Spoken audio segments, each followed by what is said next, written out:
보내주신 자료 말이죠. 이거 정말 흥미롭던데요.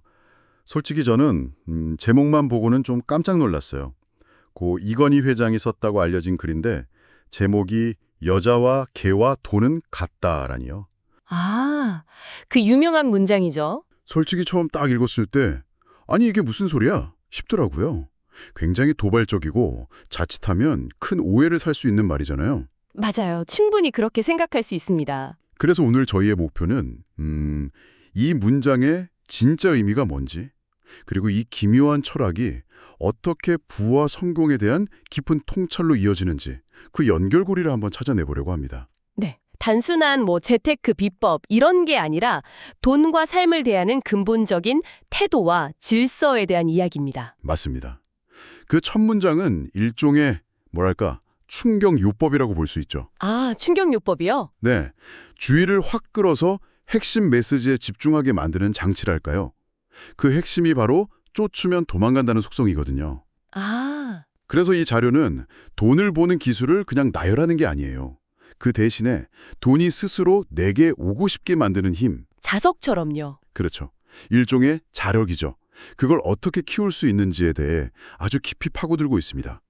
그리고 그 자력을 만드는 핵심 요소로 기다림, 질서, 신뢰, 그리고 마음, 이 네 가지 키워드를 제시하는데요. 오늘은 이 네 가지가 어떻게 하나의 시스템처럼 작동하는지 그 구조를 들여다볼 겁니다. 좋습니다. 그럼 쫓으면 도망가고 기다리면 쫓아온다. 이 말부터 시작해보죠.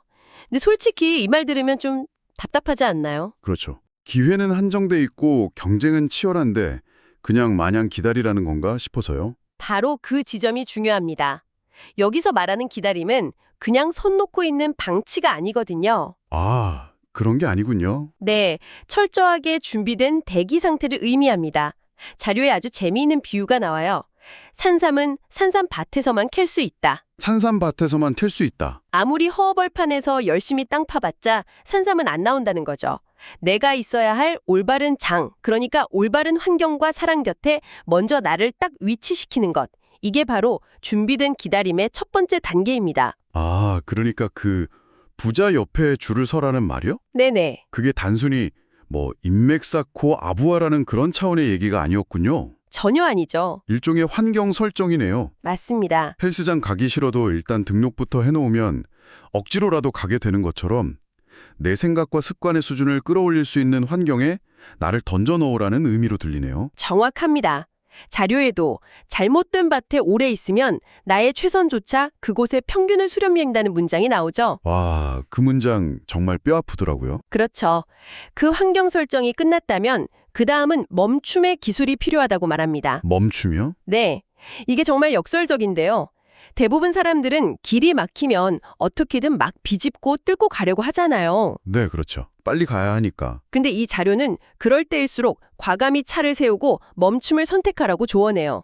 그 멈춘 시간 동안 흩어져 있던 정보, 사람, 현금 흐름 이런 것들을 재정비하고 전체적인 판을 다시 읽는 거죠. 아, 조급하게 1m 앞으로 가는 것보다 잠시 멈춰서 100m를 갈 수 있는 새로운 길을 찾는 게 훨씬 빠르다는 겁니다. 기도와 행동이 맞물릴 때 가장 강력해진다는 구절도 그 멈춤의 시간과 연결되는 것 같아요. 네, 맞아요. 멈춰서 올바른 방향을 설정하는 게 기도라면 그 방향으로 힘껏 나아가는 게 행동이겠죠. 정확한 해석입니다. 방향 없는 노력, 또 행동 없는 믿음, 둘 다 결국엔 제자리 걸음일 뿐이라는 뜻이겠네요. 그렇죠.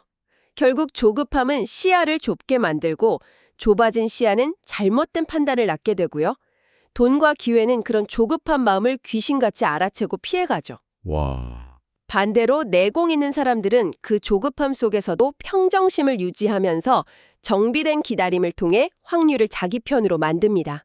어떻게 보면 투자의 세계에서 기다리는 건 야말로 가장 적극적인 공격일 수 있다는 그런 통찰이네요. 바로 그겁니다. 근데 이 정비된 기다림을 하려면 결국 마음의 여유가 있어야 한다는 건데 그 마음 상태가 돈을 대하는 태도랑 직결되는 것 같아요.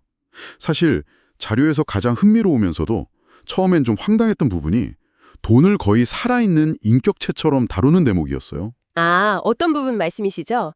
지갑은 돈이 사는 아파트다 이 비유요. 네, 바로 그거예요. 솔직히 처음엔 좀 미신처럼 들렸거든요. 하하, 그렇죠. 지갑 깨끗하게 쓰고 새돈 넣고 다닌다고 부자 되면 세상에 부자 아닌 사람이 어디 있겠어요. 맞아요. 충분히 그렇게 들릴 수 있죠. 근데 이게 그런 주술적인 의미가 아니더라고요. 아, 그런가요? 종이 조각이나 숫자로 보는 게 아니라 내 노력과 신용이 담긴 살아있는 에너지체로 대하라는 거죠.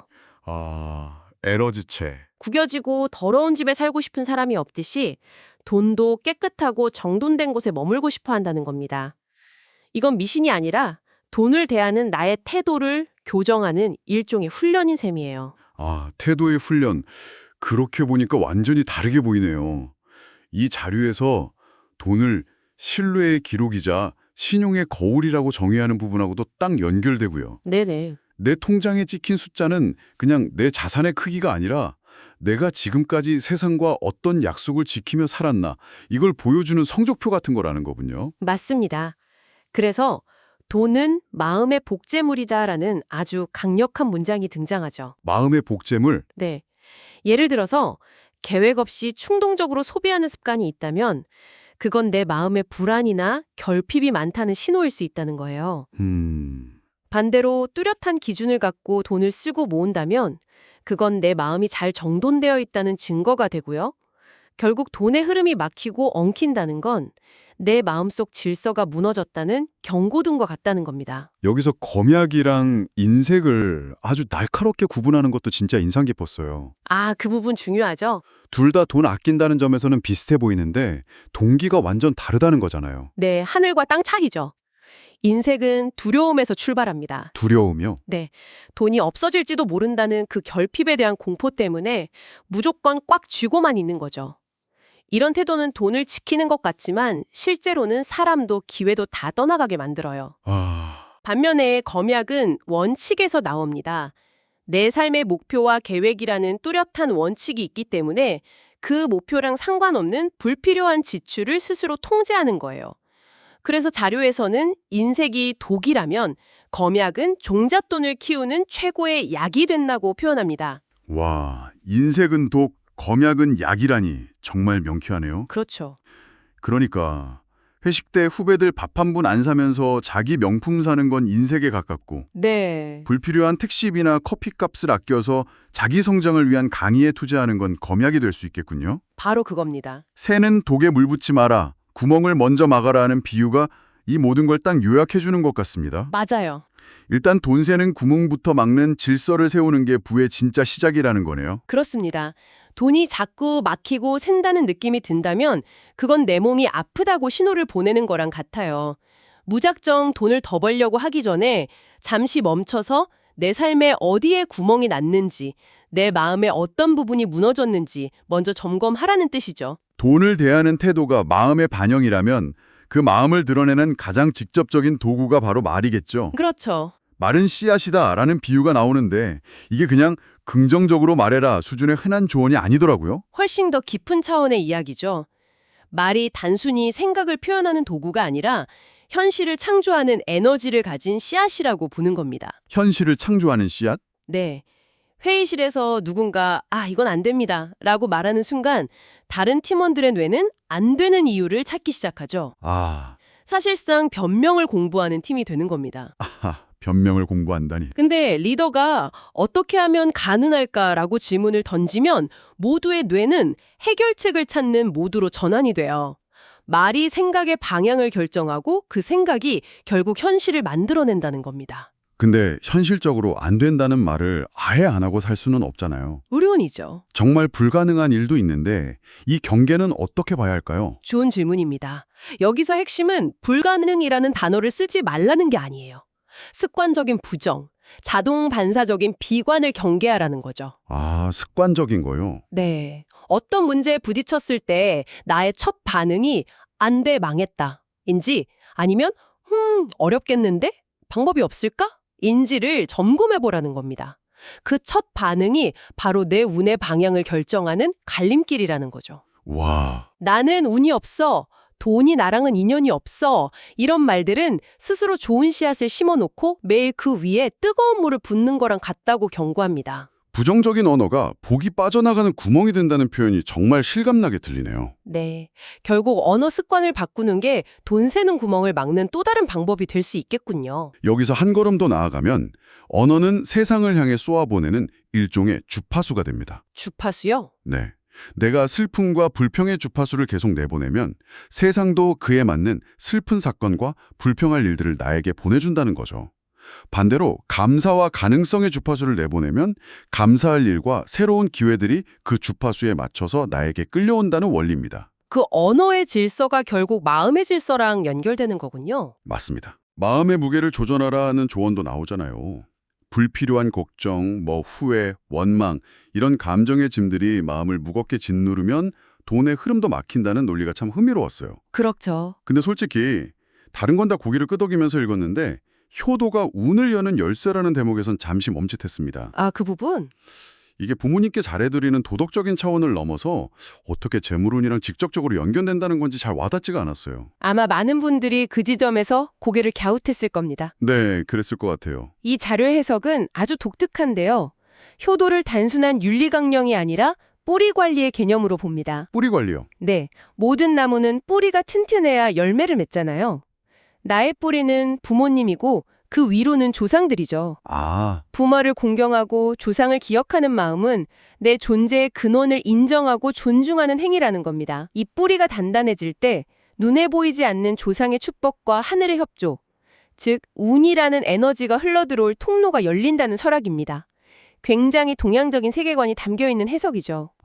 뿌리 관리라는 관점으로 보니까 조금 이해가 되네요. 내 존재의 근본을 존중하는 마음이 결국 삶 전체의 안정감과 균형으로 이어진다는 거군요. 그렇죠. 결국 마음과 언어의 질서를 바로잡는 게 구체적인 행동으로 나타나야 의미가 있겠군요. 여기서 부자의 5가지 습관이 등장하죠. 네, 부자는 인생 역전 한 방으로 만들어지는 게 아니라 지극히 평범해 보이는 작은 원칙을 매일 기계처럼 반복하는 사람이라고 정의합니다. 그 원칙으로 부지런함, 정직함, 감사, 겸손, 그리고 신뢰에 대한 투자를 꼽습니다. 다 좋은 말인데 저는 개인적으로 감사가 제일 어려운 것 같아요. 아, 그렇죠. 머리로는 감사해야 한다는 걸 알지만 자료에 나온 것처럼 매일 새벽에 일어나서 감사일기를 쓴다는 건 정말 보통 의지가 아니거든요. 맞아요. 힘들죠. 바쁘고 스트레스 받을 땐 감사보다는 불평이 먼저 튀어나오게 마련이니까요. 그래서 감사는 복을 부르는 주문이다 라고까지 표현하는 겁니다. 주문. 감사를 의식적으로 훈련하지 않으면 인간의 뇌는 생존 본능 때문에 긍정적인 것보다 부정적인 것에 먼저 반응하게 설계되었다고 하죠. 네. 감사일기는 그 뇌의 기본 설정을 의도적으로 바꾸는 훈련인 셈입니다. 작은 일에도 감사할 거리를 찾는 습관이 결국 세상을 보는 나의 관점을 바꾸고 바뀐 관점에 대해 행동을 바꾸고 그 행동이 운의 흐름을 바꾼다는 논리입니다. 그리고 이 모든 습관의 기초가 되는 게 결국 사람과 신뢰인 것 같습니다. 맞습니다. 인연은 운의 통로다. 돈보다 중요한 건 사람이다. 이 말이 정말 여러 번 반복되더라고요. 이 자료 전체를 관통하는 가장 핵심적인 메시지 중 하나입니다. 돈은 사람을 떠나는 게 아니라 신뢰를 떠난다. 이 문장이 모든 걸 말해줍니다. 사업이 어려워지거나 위기가 닥쳤을 때 보통 사람들은 당장의 돈을 지키려고 신뢰를 저버리는 선택을 하니 싶거든요. 그렇죠. 하지만 진짜 부자들은 반대로 행동한다는 거죠. 돈은 잃어도 다시 벌 수 있지만 한번 무너진 신뢰는 회복하기가 거의 불가능하다는 걸 알기 때문입니다. 그러고 보니 위기 상황에서 직원을 해고하는 대신에 고통을 분담하며 신뢰를 지킨 기업들이 경기가 회복됐을 때 가장 먼저 다시 일어서는 사례들이 떠오르네요. 바로 그런 경우죠. 여기서 정직은 단순한 도덕이 아니라 돈의 세계에서 가장 효율적이고 강력한 언어라는 통찰을 얻게 됩니다. 네. 그리고 마지막으로 자신에게 투자하는 것의 중요성도 빼놓을 수 없겠죠. 맞아요. 책, 배움, 건강, 경험.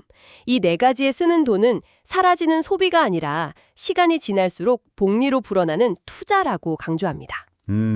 그리고 그 모든 투자의 가장 근본에는 자존감이 있어요. 자기 자신을 믿지 못하면 돈도 당신을 믿지 않는다.